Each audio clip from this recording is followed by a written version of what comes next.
Здравствуйте, дорогие подписчики и гости канала. Сегодня буду готовить сырники с кабачком. Молодой кабачок я предварительно помыла и обрезала кожуру. Вес очищенного кабачка 270 грамм. Кабачки в сырники лучше добавлять молодые. Так сырники получатся нежнее. Натираю кабачок на крупной терке. Список необходимых продуктов оставлю в описании под видео и в конце этого видео. Натертый кабачок перекладываю в миску. Добавляю 1,5 чайной ложки соли. Перемешиваю и оставляю на 10-15 минут, чтобы кабачок отдал сок.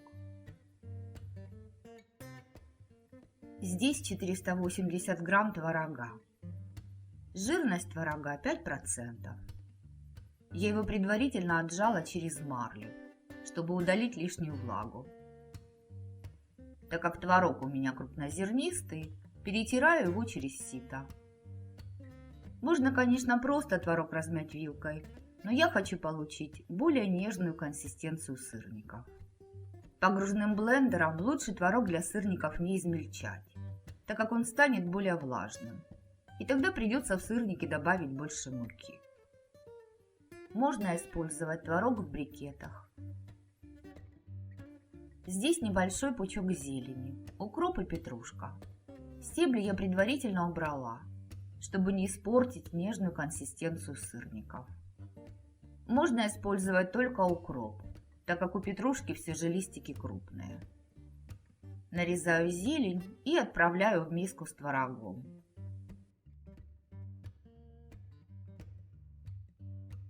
Перемешиваю, чтобы зелень равномерно распределилась.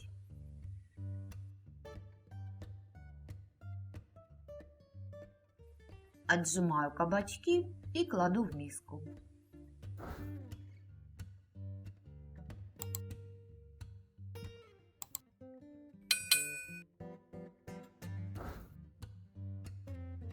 Остатки кабачка вылила в сито и отжала.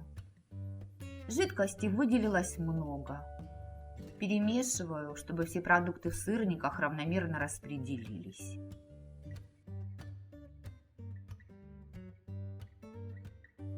Добавляю 2 яйца.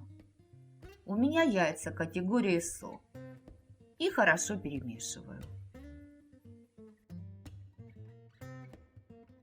Если вам нравится это видео, то ставьте пальчик вверх и напишите свое мнение о рецепте.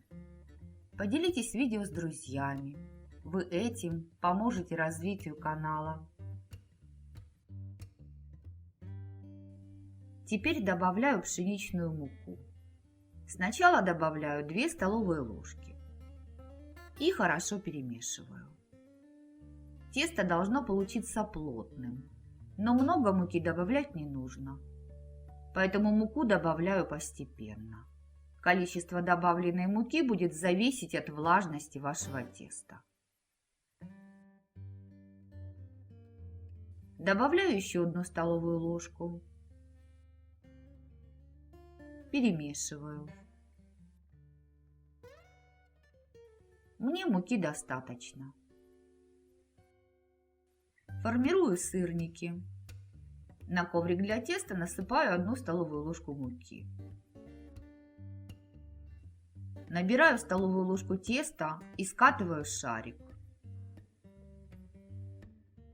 Шарик обваливаю в муке. При помощи стакана формирую сырник. Так у сырника получатся ровные, гладкие края. Придавливаю верх сырника рукой и слегка подравниваю руками бока.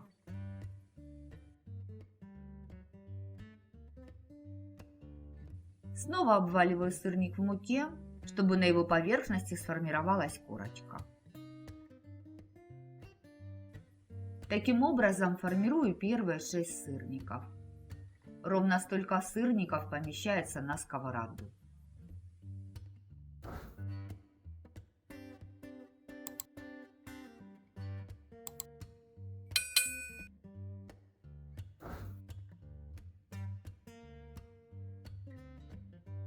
Сковороду поставила на плиту.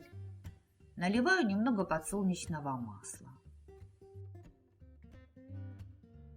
Когда сковорода нагрелась, кладу сырники.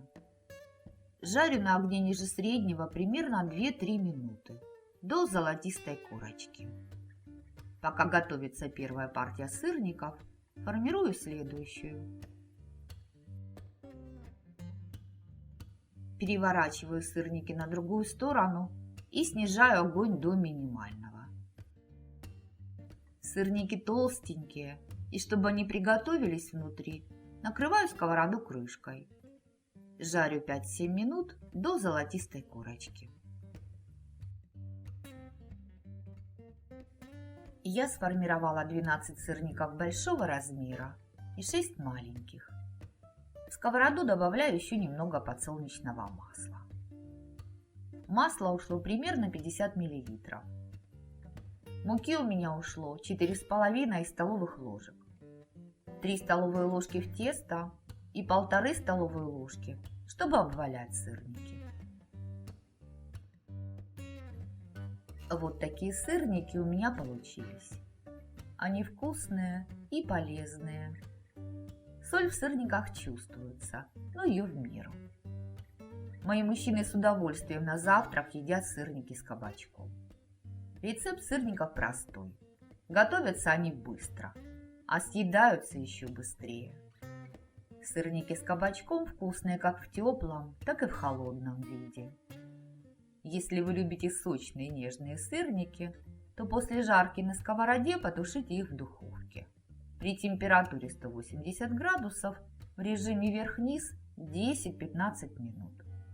Тушить сырники можно со сметаной, с молоком или сливками. При таком способе приготовления сырники получаются очень нежными, просто тают во рту и имеют сливочный вкус. Сейчас я спешила, поэтому сырники просто пожарила. И есть их буду со сметаной.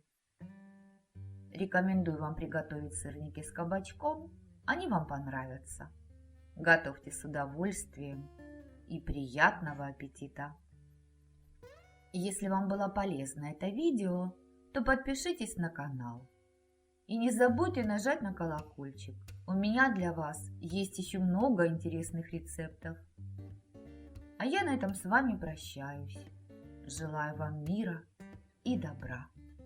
До новых встреч в новых видеорецептах. Пока-пока!